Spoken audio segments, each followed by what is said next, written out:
The land ahead of the harbor of Palos smelled of tar, salt, and fear. 3 ships rocked at the pier, the Santa María heavy and clumsy like a cargo barge, and 2 lighter caravels. The Pinta and the Niña assembling a crew had been difficult. The sailors feared neither storms nor pirates, but the very idea of sailing west, into the open ocean, to the place where, in their minds, the water plunged off the edge of the earth into an abyss. Christopher Columbus was about 40 years old, Janos by birth. He had spent years wearing down the thresholds of European courts, Portugal, England, France, proposing his plan to reach the Indies not by sailing around Africa, as the Portuguese did, but directly across the Atlantic, heading west. Everyone refused him. Royal advisers, armed with the calculations of ancient geographers, insisted unanimously that the distance was too great. No ship could carry enough water and provisions for so long a voyage. Columbus, however, relying on his own calculations, mistaken, as it would later turn out, though it was precisely this error that pushed him toward his resolve, believed the Earth's circumference was considerably smaller than it actually was, and that Asia therefore lay much closer than the scholars claimed. Spain, having just completed the Reconquista, the centuries-long war to reclaim the peninsula from the Moors, was on the rise. Queen Isabella of Castile and King Ferdinand of Aragon, whose marriage had united the 2 crowns, were searching for new paths to wealth and glory. The fall of Granada in January 1490 freed up both money and ambition at court. Isabella, after hesitating, agreed to grant Columbus 3 ships and outfit an expedition, not so much out of faith in his calculations as in the hope that, should the plan succeed, the reward would be well worth the risk. On August 3, 1492, the small fleet set sail from the coast of Spain. About 90 men were aboard. Sailors, officers, an interpreter fluent in Arabic and some Hebrew in case they encountered Asian rulers, and Columbus himself, appointed Admiral of the Ocean Sea, a title he would now have to either earn or lose along with his head. The first weeks passed calmly. The ships reached the Canary Islands, restocked water, wine, and salted meat, patched up the rigging, and on September 6 sailed out into the open ocean, into the unknown. The days stretched into a monotonous succession. The wind, favorable at first, felt to the sailors like both a blessing and a curse. It drove them forward, but what if it never changed, and they could never sail home again? Columbus kept 2 logbooks, one for the crew, in which he deliberately understated the distance covered, so the man would not panic upon realizing how far they had strayed from land, and another, secret, for himself, where he recorded the true figures. He understood that the crew's fear was more dangerous than any storm. Weeks passed. The sea remained empty. The sailors began to whisper, not yet mutiny, but the first shoots of despair. Some recalled legends of sea monsters, others of the edge of the world. Martin Alonso Pinzan, captain of the Pinta and one of the most experienced sailors on the expedition, kept his crew in check, but even his patience was not limitless. False signs of hope appeared. Flocks of birds flying over the ship suggested land was near, only to vanish, leaving nothing but an empty horizon. Once they spotted floating seaweed, the sargasso, and rejoiced, but the current carried the ships through the vast green field, and still there was no land. By early October the tension had reached its limit. According to later accounts, part of the crew was ready to force a turn back if land did not appear within days. Columbus, so the legend goes, promised that if land did not open before them within 3 days, he would give the order to turn around. Whether this was true or a later chronicler's embellishment is hard to say, but the mood aboard was exactly that, on the verge of collapse. On the night of October 12, 1492, the moon shone brightly over the ocean. Aboard the Pinta, a lookout named Rodrigo Detrian appeared into the darkness and suddenly saw a faint pale strip in the distance. He shouted, "Tierra, tierra, land, land!" The cry carried over the water, waking the sleeping, rousing the entire crew to their feet. Men crowded at the rails, straining their eyes into the dark, afraid to believe and afraid to doubt. By dawn there was no doubt left. Ahead, in the morning haze, lay an actual shore, a low island covered in green, ringed by white sand and coral reefs. Columbus ordered the boats lowered. He himself, in a ceremonial scarlet cloak, carrying the royal banner of Spain, was, according to tradition, the first to step ashore. The island, which the local people called Guanahani, he renamed San Salvador, Holy Savior, in gratitude that land had finally appeared.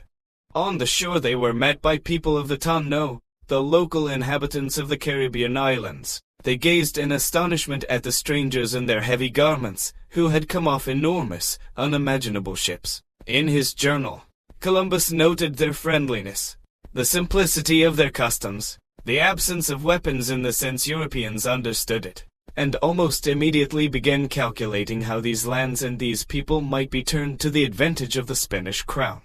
He was convinced he had reached the outer edges of Asia, the Indies, as the entire Far Eastern region was then called, and it was for this reason that the Spanish named the local inhabitants Indians. This misconception, born of a miscalculation, would take root in the world's languages for centuries to come, even though the land he had discovered was not India at all, but an entirely new continent, unknown to Europeans. If over the following weeks, Columbus explored the islands of the archipelago, present-day the Bahamas, Cuba, which he took from mainland Asia, and Hispaniola today as Haiti and the Dominican Republic. He searched for gold, spices, and the palaces of Eastern rulers he had read about in the accounts of Marco Polo, but found only simple settlements, a few gold ornaments, and new, previously unknown plants, tobacco, which the local people smoked wrapped in leaves, and maize, until then unknown in Europe. On Christmas Eve of 1492, the Santa Maria ran aground on a reef off the coast of Hispaniola and was holed. The ship could not be saved. From its wreckage, and with the help of local people, the Spanish built a small fort named La Navidad, Christmas, and left behind a garrison of 39 men to await the expedition's return. Columbus understood it was time to return to Spain with news of the discovery, not as a failure, given how little gold and spice had been found, but as a triumph of the First Order. On January 16, 1493, the Niña and the Pinta set out on the return voyage. The return proved harder than the outbound journey. Winter storms in the Atlantic battered the ships mercilessly. At one point, the crew of the Niña, Columbus included, were certain they would perish. According to legend, in the midst of the storm, Columbus wrote a brief account of his discovery, sealed it in a small barrel, and threw it into the sea, in case the ship went down, so that word of the newfound lands would still reach Europe. The ship survived nonetheless. In March 1493, the Niña sailed into the port of Palos, the very place from which the voyage had begun 7 months earlier. News of Columbus's return spread across Spain like wildfire. The reception Columbus received at court was triumphant. Isabella and Ferdinand welcomed him with honors beyond anything he could have dreamed of when he first set out. All the titles promised to him were confirmed: Admiral of the Ocean Sea, Viceroy of the New Lands.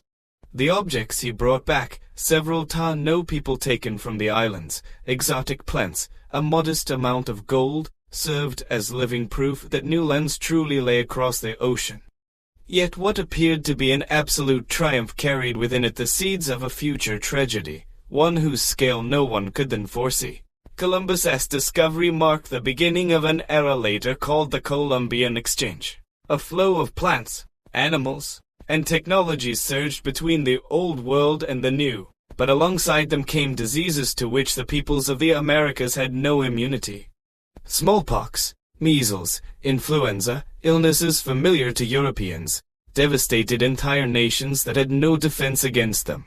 The demographic catastrophe that followed the encounter of the two worlds is considered by some modern historians to be among the greatest tragedies in human history. Columbus himself made 3 more voyages across the Atlantic, exploring ever more land, the coasts of South and Central America, never fully grasping, to the end of his days, that he had not discovered a western route to Asia, but an entire continent previously unknown to Europe.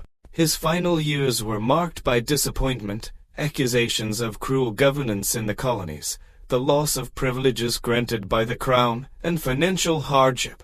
He died in 1506 in the Spanish city of Valladolid, never fully acknowledging that his greatest discovery was not at all what he had believed it to be. Why the lands he discovered would not be named after him, but after another navigator, the Florentine Amerigo Vespucci, who was among the first to understand and describe that what Columbus had found was not the edge of Asia, but an entirely new continent, unknown to Europeans before.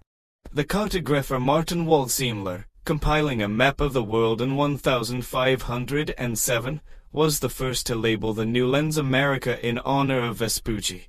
That is how the name we still use today was born. The story of the 1492 voyage has long since outgrown the bounds of a simple geographic discovery. For some, it stands as a symbol of human courage, the willingness to press forward against fear and conventional wisdom into the unknown.